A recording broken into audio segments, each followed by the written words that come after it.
നോമ്പ് മുറിച്ചു കഴിഞ്ഞാൽ പിന്നെ നിർബന്ധമാകും, നോമ്പ് വിട്ട് കഴിഞ്ഞാൽ നിർബന്ധമാകുന്ന കാര്യം അതിലൊന്നാണ് ഖളാ വീട്ടുക എന്നുള്ളത്.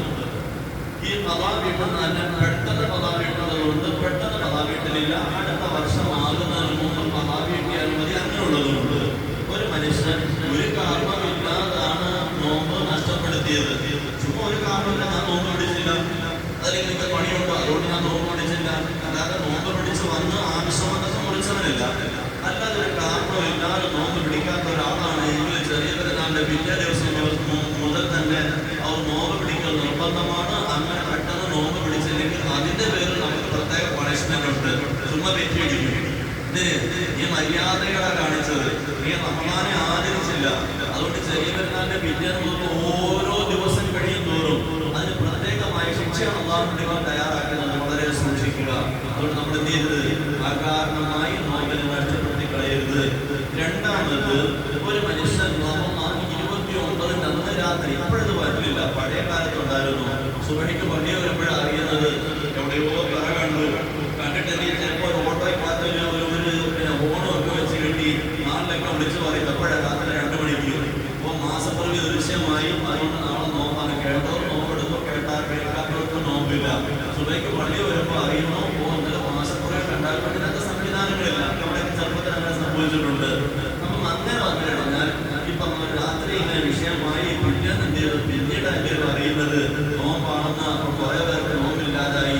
ആ നോമ്പും ചെറിയ പെരുന്നാൾ കഴിഞ്ഞാൽ തൊട്ടടുത്ത ദിവസം തന്നെ നമ്മൾ എന്തെങ്കിലും പറഞ്ഞ് വീട്ടണം. അപ്പം ഈ 2 കാര്യങ്ങൾ പ്രത്യേകിച്ച് ധൃതിയുള്ളതാണ്. ബാക്കിയുള്ളവർ ഖളാ വീട്ടണം, അടുത്ത റമളാൻ എത്തുന്നതിന് മുമ്പ് ഖളാ വീട്ടിയാൽ മതി.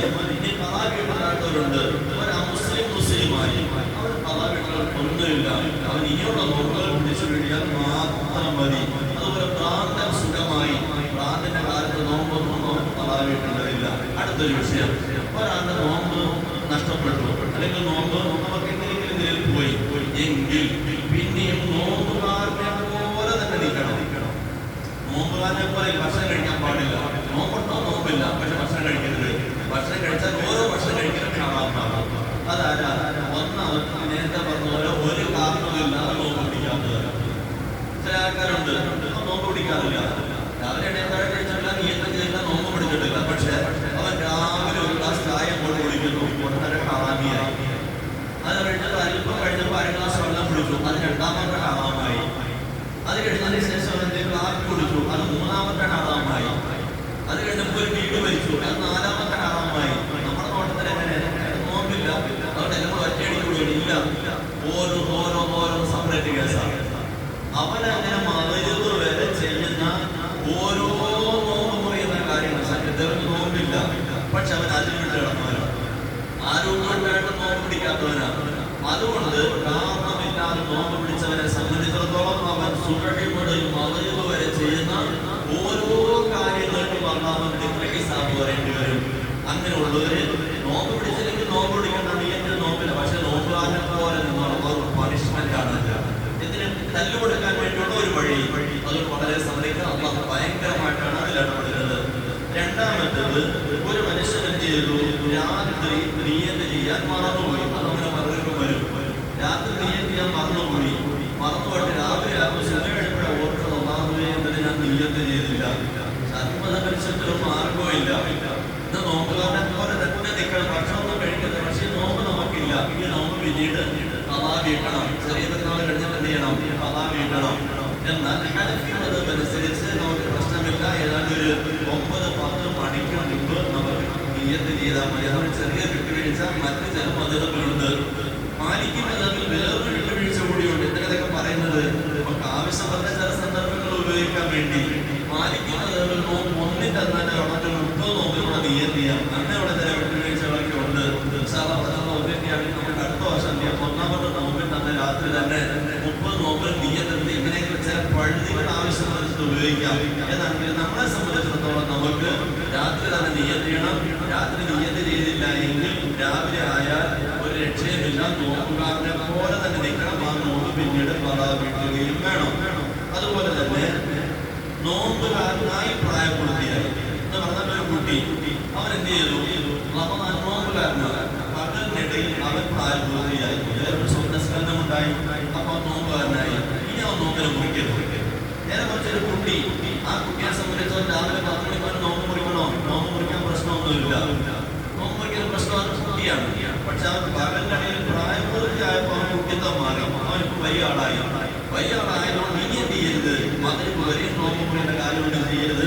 ആ സ്വപ്നസ്കരത്തിന് നോമ്പൊന്നും മുറിഞ്ഞില്ല, ആ നോമ്പ് എപ്പോഴും പക്ഷെ നേരത്തെ വിട്ടുവീഴ്ചയൊക്കെ പോയി, ഇനി അവൻ നോമ്പ് മുറിക്കാൻ പാടില്ല. ഇനി നോമ്പുകാരനെ പോലെ നിങ്ങൾ സുന്നത്തായ ചില നോമ്പില്ലാത്തവരുണ്ട്, അവർക്ക് നോമ്പില്ല. പക്ഷെ എന്ത് ചെയ്യണം? നോമ്പുകാരനെ പോലെ നിങ്ങൾ സുന്നത്തുണ്ട്. അതിലൊന്ന്, കുട്ടി തന്നെ നോമ്പില്ലാതെ പ്രായപൂർത്തിയായി.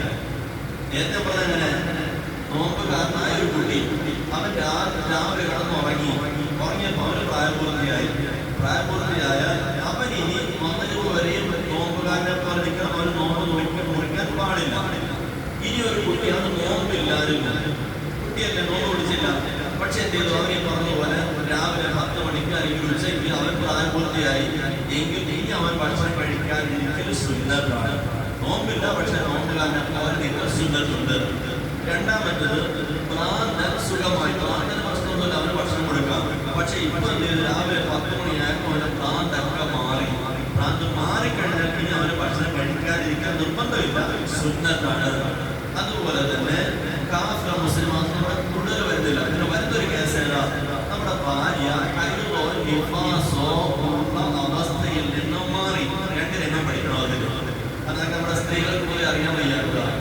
നമ്മുടെ ഭാര്യയ്ക്ക് വൈകുന്നേരം 6 മണിക്ക് ഹൈദായി, വൈകുന്നേരം 6 മണിക്ക് ഹൈദായി, അതുവരെ നോമ്പായിരുന്നു. ഹൈദായി കഴിഞ്ഞാൽ ഇപ്പോൾ അശുദ്ധിയായി കഴിഞ്ഞാൽ ഇനി എന്ത് ചെയ്യണ്ട? നോമ്പുകാരനായിരിക്കേണ്ട കാര്യമൊന്നുമില്ല, പോയി ഭക്ഷണം കഴിക്കാം. നോമ്പാണെന്നുള്ള നീയത്തിനെക്കാളോടെ നിന്നാൽ പിന്നെ അത് ഹറാമായി പോയി. കാരണം എന്താ? ഹൈദാണ്, അശുദ്ധിയാണ്. ഇതൊരു രംഗം. അവിടുത്തെ നോമ്പാനെ പോലെ നിൽക്കലല്ല വേണ്ടത്, പോയി ഭക്ഷണം കഴിക്കാൻ പോയി. 6 ആയി ശരി, ആ നോമ്പ് പോയി. ഇനി തിരിച്ചൊരവസ്ഥ, ഈ ഹൈദ് ഇങ്ങനെ നീക്കുന്നു. ഇതിങ്ങനെ പോയിട്ട് 6 ദിവസം കഴിഞ്ഞ് ഒരു ദിവസം രാവിലെ 10 മണിയായപ്പോൾ ഹൈദ് കംപ്ലീറ്റ് തീർന്നു. ഹൈദ് ആരായി? ശുദ്ധിയായി കഴിഞ്ഞാലോ പിന്നെ നോമ്പുകാരനെ പോലെ ഒപ്പം നിൽക്കൽ അവർക്ക് സുന്നത്താണ്. കാരണം ശുദ്ധിയായി കഴിഞ്ഞവരുണ്ട്. ഹൈദായി കഴിയുമ്പോൾ നോമ്പുകാരനെ പോലെ നിൽക്കരുത്, ശുദ്ധിയായി കഴിയുമ്പോൾ നോമ്പുകാരനെ പോലെ നിൽക്കണം. പക്ഷെ അവർക്ക് നോമ്പിൽ രാവിലെ 10 മണി വരെ ഹൈദായിരുന്നു അതിൻ്റെ പേരിൽ. അതുപോലെ തന്നെ രോഗി, അതുപോലെ യാത്രക്കാർ, ഇവരുടെയൊക്കെ കാരണം നീങ്ങിക്കഴിഞ്ഞാൽ, രോഗിയായിരുന്നു, ഭയങ്കര ക്ഷീണവും പനിയൊക്കെ, നമ്മൾ പോയി ചെയ്തു, നോമ്പ് മുറിച്ചു, കാരണം നമ്മുടെ ചികിത്സയൊക്കെ കഴിഞ്ഞു, ഉച്ച നല്ല ആഫിയത്തായി എങ്കിൽ ഇനി നോമ്പുകാരൻ നിൽക്കൽ സുന്നത്തൊന്നും നിർബന്ധമല്ല. അപ്പൊ ഇങ്ങനെയുള്ള ചില മസാല. പിന്നെ ഒരു മസാലയും കൂടെ ഉണ്ട്, കഫാറത്ത്. ഞാൻ ഇടയ്ക്കൊന്ന് പറഞ്ഞു, പരിശുദ്ധ റമദാൻ നോമ്പ് പിടിച്ചുകൊണ്ട് അറിഞ്ഞുകൊണ്ട് ഹറാമാണെന്ന് അറിഞ്ഞുകൊണ്ട് മനഃപൂർവ്വം നാം നമ്മുടെ ഭാര്യയുമായി ശാരീരിക ബന്ധത്തിൽ ഏർപ്പെട്ടിട്ടുണ്ട് എങ്കിൽ ചെറിയ ശിക്ഷയല്ല, 2 മാസം തുടർച്ചയായിട്ട് ഈ ഭർത്താവ് നോമ്പെടുക്കും. 55 നോമ്പെടുക്കും. 55ാമത്തെ നോമ്പിന്റെ അന്ന് ഇയാൾ നോമ്പ് പിടിക്കാൻ വിട്ടുപോയി എങ്കിൽ 55 പാതിലായി പോയി. പിറ്റേന്ന് മുതൽ വീണ്ടും വേണ്ടിയാണ് 60 ദിവസം തുടർച്ചയായിട്ട് നോമ്പ് പിടിക്കണം. അടുത്ത പ്രാവശ്യം 58 നോയമ്പായപ്പോഴേക്കാണ് നോമ്പ് നഷ്ടപ്പെട്ടു പോയി, ഒരെണ്ണം തകർന്നു 58. വീണ്ടും 1 മുതൽ 60 എണ്ണം വീണ്ടും പിടിക്കണം. അതുകൊണ്ട് പരിശുദ്ധ റമദാന്റെ ദിവസങ്ങളിൽ കൂടുതൽ സാധനം ആ ഭാഗത്തേക്ക് വേണ്ട അപകട മേഖലയാണ്, സൂക്ഷിച്ച് കൈകാര്യം. പക്ഷെ പെട്ടെന്ന് ഈ കഫാറത്തില്ല, പുരുഷന് മാത്രമേ ഉള്ളൂ കഫാറത്ത്. അതുകൊണ്ട് ആ കഫാറത്തിന്റെ കാര്യം പ്രത്യേകം ശ്രമിക്കുക. നാളെ നമുക്ക് അടുത്തൊരു മസല പറഞ്ഞിരിക്കാത്തൊരു മസലയാണ്, കേൾക്കുമ്പോൾ ഞെട്ടും. നാളെ നോമ്പ് പിടിക്കാത്തതിന്റെ ഫൈൻ ഭയങ്കരമായി. നമ്മുടെ വണ്ടിയുടെ ഫൈൻ പോലൊന്നുമല്ല, അടുത്ത ഒരാളിന്റെ ഫൈൻ നോക്കിയപ്പോൾ ഏതാണ്ട് 4 ലക്ഷം രൂപ ആവശ്യം വന്നു. നോമ്പിന്റെ ഫൈൻ ഇടാൻ 4 ലക്ഷം, ഏതാണ്ട് 10 കണക്കിന് അരിയൊക്കെ വരും.